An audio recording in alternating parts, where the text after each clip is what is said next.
Welcome back दोस्तों। विशिष्ट शिक्षक सक्षमता परीक्षा की कंप्लीट तैयारी के लिए आप हमसे जरूर संपर्क करें। चाहे आप प्राथमिक विद्यालय के सामान्य शिक्षक हो, चाहे उर्दू शिक्षक या माध्यमिक उच्च माध्यमिक विद्यालय के किसी भी विषय के शिक्षक हो, हम सक्षमता परीक्षा का कंप्लीट नोट्स प्रोवाइड करते हैं।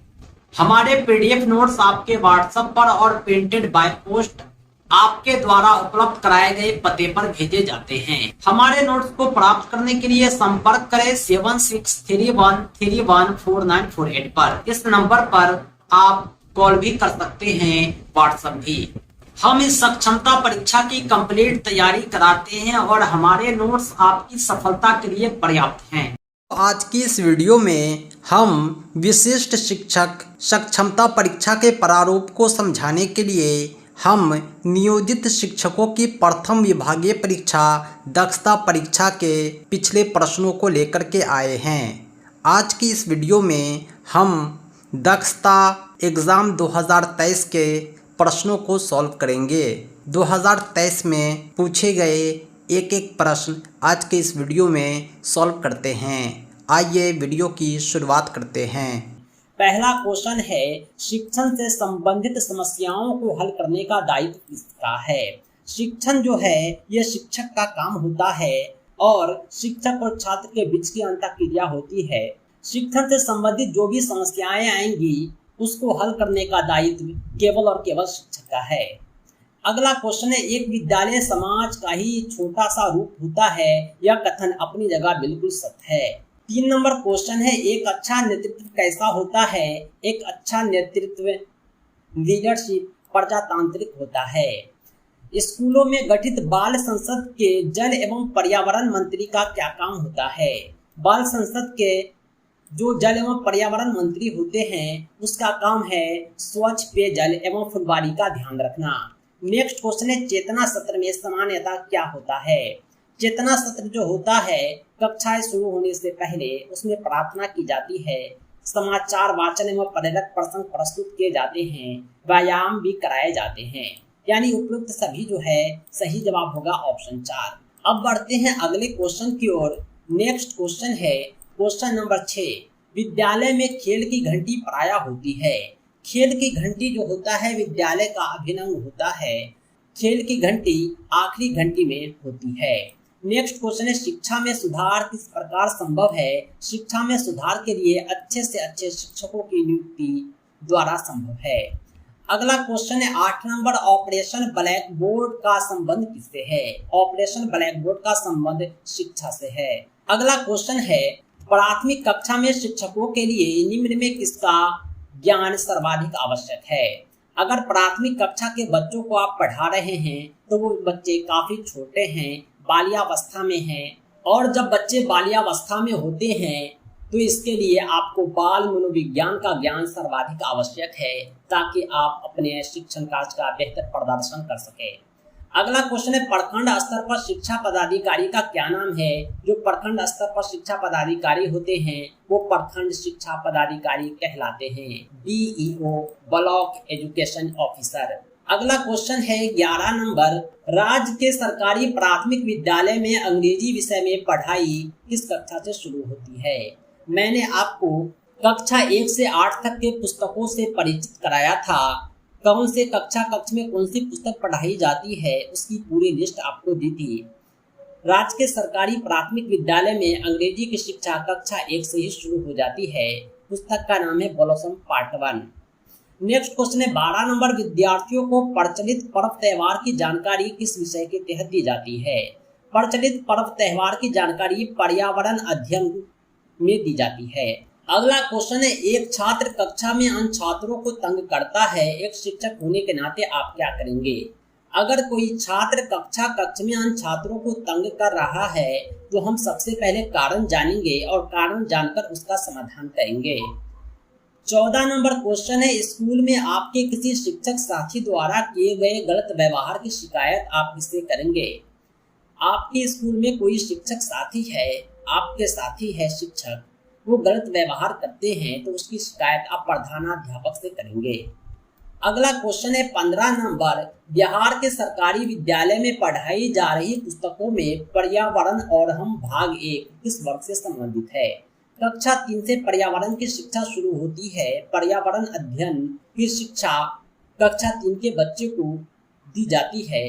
पुस्तक का नाम है पर्यावरण और हम भाग 1। कक्षा 4 में भाग 2, कक्षा 5 में भाग 3। क्वेश्चन नंबर 16 है, बच्चों में विद्यालय में शारीरिक दंड दिए जाने पर लगी रोक के बारे में आप क्या कहेंगे। बच्चे को विद्यालय में शारीरिक दंड देने का मतलब यह है कि उसकी कड़ी पिटाई करना, जो पहले होता था लेकिन इस पर रोक लग चुकी है। ये एक जो है उचित निर्णय है। ये भी आपको सही लग रहा होगा, लेकिन सबसे बेहतर विकल्प जो होगा वो ये होगा कि इससे बच्चे में अनुशासन आएगा। क्योंकि जब आप किसी को, जानवर को भी आप मारते हैं तो उसके अंदर क्रोध आ जाता है, वो बदला लेना चाहता है। फिर बच्चे तो इंसान है, उसमें बुद्धि है, मानसिक क्षमता है। यानी आप बच्चे को शारीरिक दंड देंगे तो बच्चे पढ़ने के बजाय पढ़ाई से विचलित होंगे, उसके अंदर क्रोध आएगा, बदले की भावना आ सकती है। भले वो आपसे मुकाबला करने में हार जाएंगे लेकिन फिर भी पढ़ाई से तो दूर जरूर भागेंगे। इसलिए ये अनुशासन लाता है बच्चों। अगला क्वेश्चन है, एक अच्छा शिक्षक वह है जो छात्रों के प्रगति के प्रति सचेत रहता है। अच्छे शिक्षक की बहुत सारी पहचान होती है। चौथा ऑप्शन बिल्कुल सही है। ऊपर वाले ऑप्शन जो है निगेटिव है, नकारात्मक है। नकारात्मक कभी भी सही नहीं होता। क्वेश्चन नंबर 18 है, समुदाय यानी समाज एक शिक्षक से क्या अपेक्षा करता है, क्या आशा रखता है। आप शिक्षक हैं, आपका समाज आपसे यही आशा रखेगा कि आपका आचरण व्यवहार अच्छा हो, छात्रों के प्रति आप कोई भेदभाव ना करें, विषय वस्तु का अच्छा जानकार हो, आप सब्जेक्ट में आप माहिर हो। यानी उपयुक्त सभी सही जवाब होगा ऑप्शन 4। क्वेश्चन नंबर 19 है, विद्यालय में मनाया जाने वाला राष्ट्रीय पर्व कौन है। विद्यालय में कई प्रकार के राष्ट्रीय पर्व मनाए जाते हैं। स्वतंत्रता दिवस, गणतंत्र दिवस उनमें शामिल है। सही जवाब होगा ऑप्शन 1। नेक्स्ट क्वेश्चन है, कक्षा में पढ़ाने से पहले पाठ की योजना बनाना और उसके अनुरूप प्रबंधन कर लेना एक शिक्षक के लिए हमेशा जरूरी होता है। कोई भी काम आप योजना के बिना करेंगे तो उसके गलत होने की संभावना काफी ज्यादा होती है। तो क्यों ना आप पाठ की भी योजना बनाएं, पढ़ाने से पहले सोच ले क्या पढ़ाना है, कैसे पढ़ाना है। अब बढ़ते हैं अगले क्वेश्चन की तरफ, जो नेक्स्ट क्वेश्चन पूछा गया था। क्वेश्चन नंबर 21, एक शिक्षक का अपने साथ काम कर रहे शिक्षकों के प्रति किस प्रकार का भाव रखना चाहिए। सही जवाब होगा सहयोगात्मक। आपके साथ जो शिक्षक कार्य कर रहे हैं उनके साथ आप सहयोगात्मक भाव रखेंगे ताकि एक दूसरे का सहयोग होगा, एक दूसरे की परेशानी दूर होगी, आपस में मतभेद नहीं होगा। अगला क्वेश्चन है, आकस्मिक अवकाश कॉजुअल लीव सीएल की मंजूरी हेतु शिक्षक को अपना आवेदन किसे देना चाहिए। एक शिक्षक जो है आकस्मिक अवकाश के लिए अपना आवेदन प्रधानाध्यापक को या प्रधान शिक्षक को देते हैं।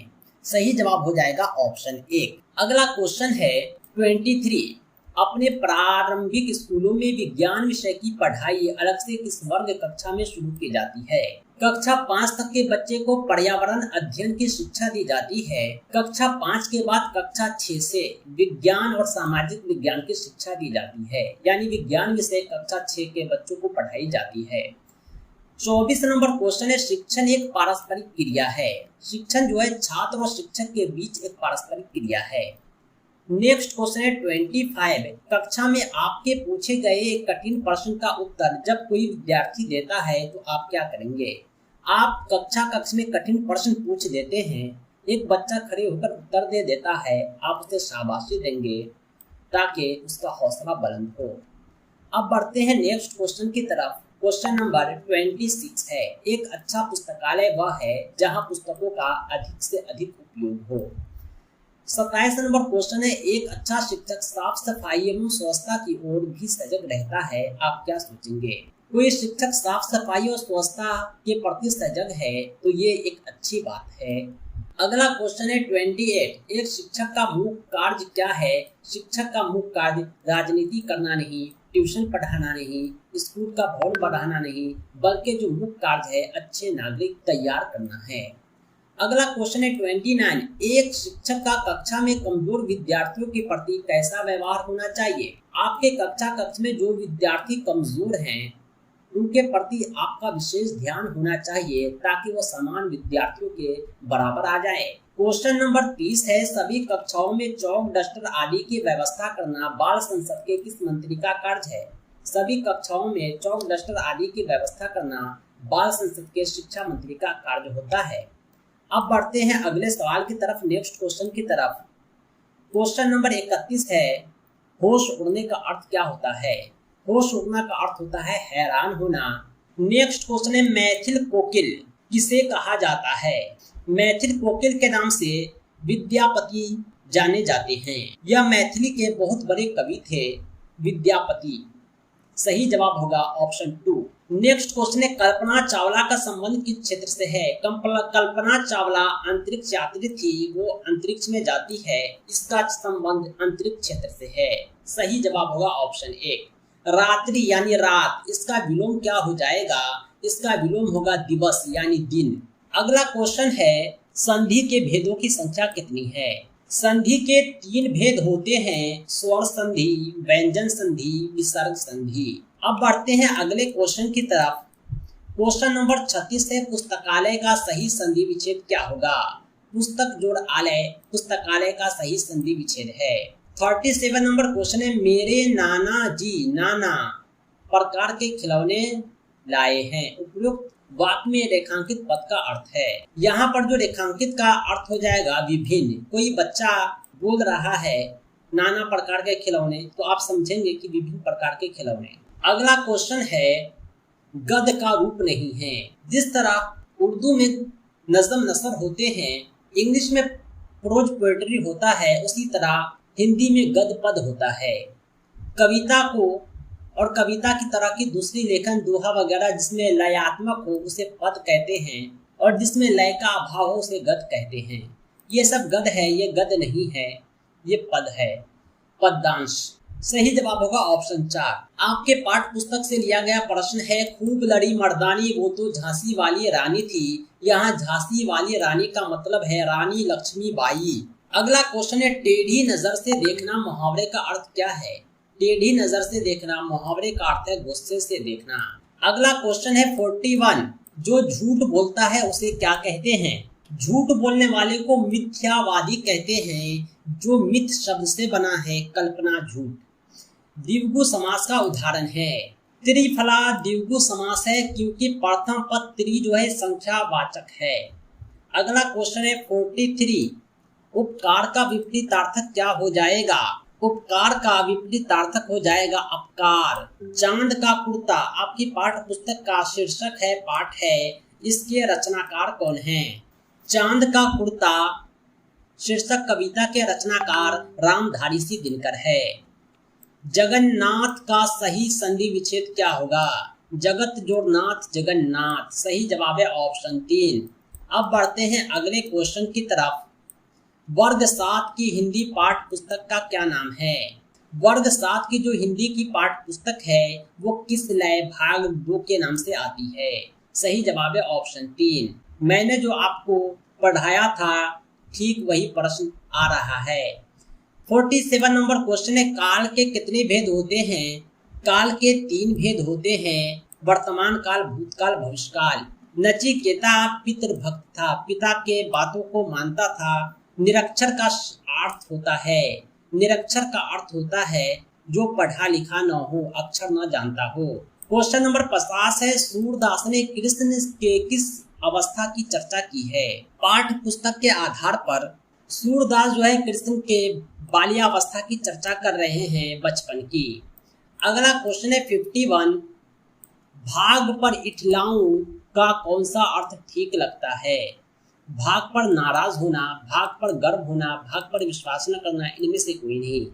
भाग पर इठलाने का मतलब है भाग पर गर्व होना। 52 नंबर क्वेश्चन है, किस घटना को घटित होते देखने वाला कहलाता है? पेपर में आपने देखा होगा कि कोई घटना घटती है तो पेपर में लिखता है प्रत्यक्षदर्शियों का कहना है, यानी प्रत्यक्षदर्शी जो होते हैं घटना को देखने वाले कहलाते हैं। नेक्स्ट क्वेश्चन है 53, शंकर यह सुनकर चुप हो गया, इसमें शंकर शब्द है। शंकर जो है संज्ञा है, यह हो गया विशेषण। 9 2 11 होना का अर्थ होता है भाग जाना। सही जवाब है ऑप्शन 1। 55 नंबर क्वेश्चन है, वर्ग 3 की हिंदी की पाठ्य पुस्तक का नाम है कोपल भाग 1। क्वेश्चन नंबर 142 है, 4 का स्थानीय मान कितना होगा 142 में? 142 में 4 का स्थानीय मान 40 हो जाएगा, क्योंकि स्थानीय मान स्थान के अनुसार होता है। 4 दहाई स्थान पर है तो 4 का 10 गुना 40। सही जवाब है ऑप्शन 2। नेक्स्ट क्वेश्चन है 57, एक अंक की सबसे बड़ी संख्या और 2 अंक की सबसे छोटी संख्या को जोड़ने पर क्या प्राप्त होगा? एक अंक की सबसे बड़ी संख्या 9, 2 अंक की सबसे बड़ी संख्या 10, दोनों को जोड़ दीजिए, आ जाएगा 19। नेक्स्ट क्वेश्चन है 4 8 का वर्ग माप क्या होगा? कक्षा 4 से कोई 8 में जाएगा तो कितने क्लास के बाद जाएगा? 4 क्लास के बाद। वर्ग माप में ज्यादा में से कम को घटा देते हैं, 8 में से 4 घटाएंगे 4 आएगा। 16 और 64 का HCF महत्तम समापवर्तक क्या होगा? हम भाग विधि से HCF निकालकर आपको दिखलाते हैं। 16 चौके 64 होता है, यानी 16 जो है 64 को पूरी तरह काट दिया, यानी 16 जो है वह महत्तम संख्या है जो 16 और 64 दोनों को काटता है। सही जवाब होगा ऑप्शन ए। 60 नंबर क्वेश्चन है, कौन त्रिविमीय ज्यामितीय आकृति है? वृत्त जो होता है ये द्विविमीय होता है, त्रिभुज भी द्विविमीय होता है, वर्ग भी द्विविमीय होता है। इस सब में केवल लंबाई और चौड़ाई है, जबकि घनाभ में लंबाई चौड़ाई के साथ साथ ऊंचाई भी होता है।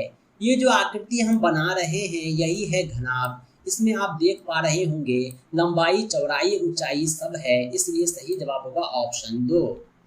61 नंबर क्वेश्चन है, एक आयत की लंबाई 12 सेंटीमीटर चौड़ाई 5 सेंटीमीटर है तो आयत का क्षेत्रफल क्या होगा? आयत के क्षेत्रफल का फॉर्मूला होता है लंबाई गुने चौड़ाई। 12 को 5 से गुना करेंगे तो 12 पंचे 60 वर्ग सेंटीमीटर। सही जवाब हो जाएगा। नेक्स्ट क्वेश्चन है, एक चतुर्भुज के कितने शीर्ष होते हैं? चतुर्भुज के 4 शीर्ष होते हैं, 4 भुजाएं होती है। सही जवाब होगा ऑप्शन 3। नेक्स्ट क्वेश्चन है, मिलान चिन्ह किस संख्या को दर्शाता है? आप देख पा रहे होंगे ये 5, 10, 3, 13। सही जवाब है ऑप्शन 2। 196 का वर्गमूल निकालना है। वर्गमूल निकालने के लिए हम भाग विधि से आपको समझाते हैं। 1 से भाग देंगे 1 मर्तबा लगेगा, 2 96, जिसको 4 से भाग देंगे ताकि पूरी तरह कट जाए। 24 चौका 96 होता है, यानी ऑप्शन डी जो है 14। सही जवाब हो जाएगा ऑप्शन 4। अब बढ़ते हैं अगले क्वेश्चन की तरफ। क्वेश्चन नंबर 65 है, 2x + 3 = 15 तो x का वैल्यू क्या होगा? अगर आप 2x = 15 - 3 लिखेंगे तो x का वैल्यू 12/2 6 हो जाएगा, तो सही जवाब ऑप्शन 1 में है। अब बढ़ते हैं नेक्स्ट क्वेश्चन की तरफ। क्वेश्चन नंबर 66 है, संख्या 8 के लिए कौन सही है? दोस्तों संख्या 8 2 पे पावर 3 का वैल्यू 8 होता है, 2 × 2 × 2 8 होता है, 16/2 8 होता है, यानी ऑप्शन 4 जो है वो सही है। 7003 की संख्या है। ऑप्शन 4 में आप देख रहे होंगे ये 7003 है। अगला क्वेश्चन है, मोहन के पास 300 रुपये खर्च करने के बाद 800 रुपये बच जाते हैं। मोहन के पास पहले कुल कितने रुपये थे? 300 रुपया खर्च करने के बाद 800 बच गया, यानी 8 3 1100 रुपया इनके पास था। लूडो के पासे में कुल कितने सतह होते हैं? लूडो जो होता है इसमें लंबाई चौड़ाई ऊंचाई सब होता है, सभी के सभी आपस में बराबर होते हैं। ये लूडो का पासा है, इसमें 6 सतह होते हैं। ऑप्शन 4। 70 नंबर क्वेश्चन है, 1/6 का वैल्यू क्या हो जाएगा? 1/6 का वैल्यू 1 ही होगा। सामान्यतः किसी चुंबक में कितने ध्रुव होते हैं? किसी चुंबक में 2 ध्रुव होते हैं, उत्तर ध्रुव और दक्षिण ध्रुव, नॉर्थ पोल साउथ पोल। सही जवाब होगा ऑप्शन 2। बल्ब के आविष्कारक कौन है? थॉमस एल्वा एडिसन बल्ब के आविष्कारक हैं। क्वेश्चन नंबर 73 है, ठोस पदार्थ का उदाहरण है। ठोस पानी लिक्विड होता है, द्रव होता है, हवा गैस है, तेल भी लिक्विड है, पत्थर जो है ठोस पदार्थ का उदाहरण है। निम्नांकित वस्तु में बिजली का कुचालक कौन है? प्लास्टिक जो होता है बिजली का कुचालक होता है। नेक्स्ट क्वेश्चन है, पृथ्वी का एक ही प्राकृतिक उपग्रह है, वो चंद्रमा है। सही जवाब है ऑप्शन 4। अब बढ़ते हैं अगले क्वेश्चन की तरफ। जल निम्नलिखित में से क्या है?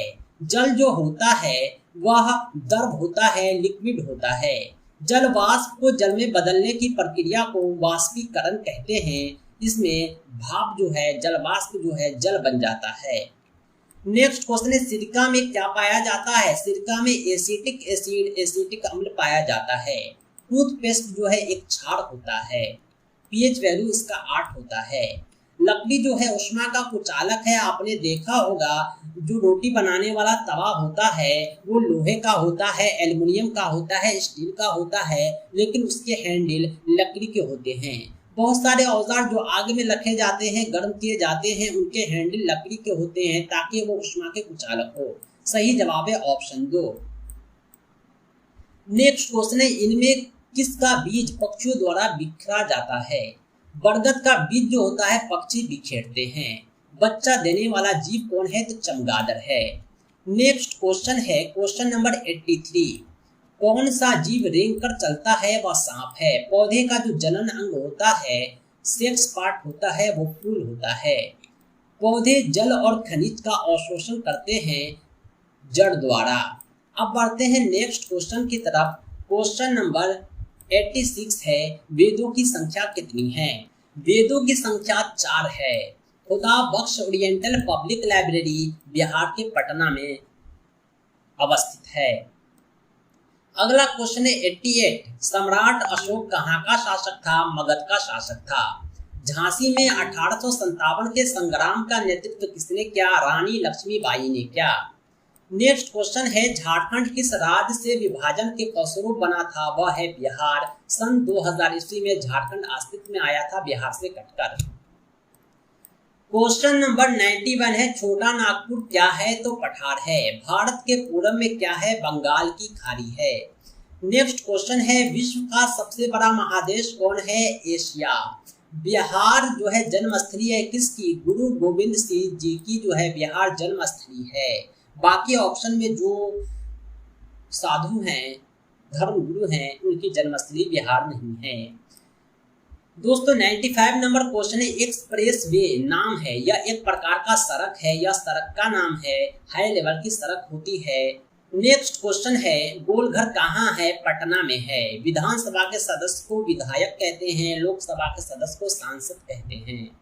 नेक्स्ट क्वेश्चन है, जेब्रा क्रॉसिंग का चिन्ह क्या दर्शाता है? पद यात्री क्रॉसिंग है। आदमी पास करते हैं रोड के इस पार से उस पार।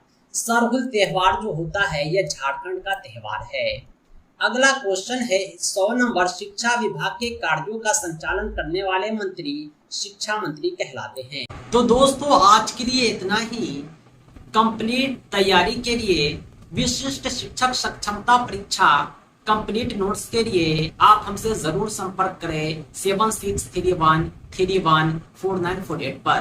पाठ्यक्रम आधारित संपूर्ण अध्ययन सामग्री के माध्यम से कम समय में आप बेहतर तैयारी कर पाएंगे और अपनी सफलता सुनिश्चित कर पाएंगे और राज्यकर्मी का सपना आपका पूरा हो पाएगा। दोस्तों इस सक्षमता परीक्षा के नोट्स और अपडेट के लिए आप हमारी वेबसाइट www.teacherahmed.com को भी विजिट करें। साथ ही साथ हमारे एंड्रॉयड ऐप टीचर रहमत को प्ले स्टोर से जरूर डाउनलोड करें। इसका लिंक आपको इस वीडियो के डिस्क्रिप्शन में भी मिल जाएगा। दोस्तों आज के लिए इतना ही। हम मिलते हैं नेक्स्ट वीडियो में एक अमेजिंग टॉपिक के साथ। Thanks for watching. धन्यवाद।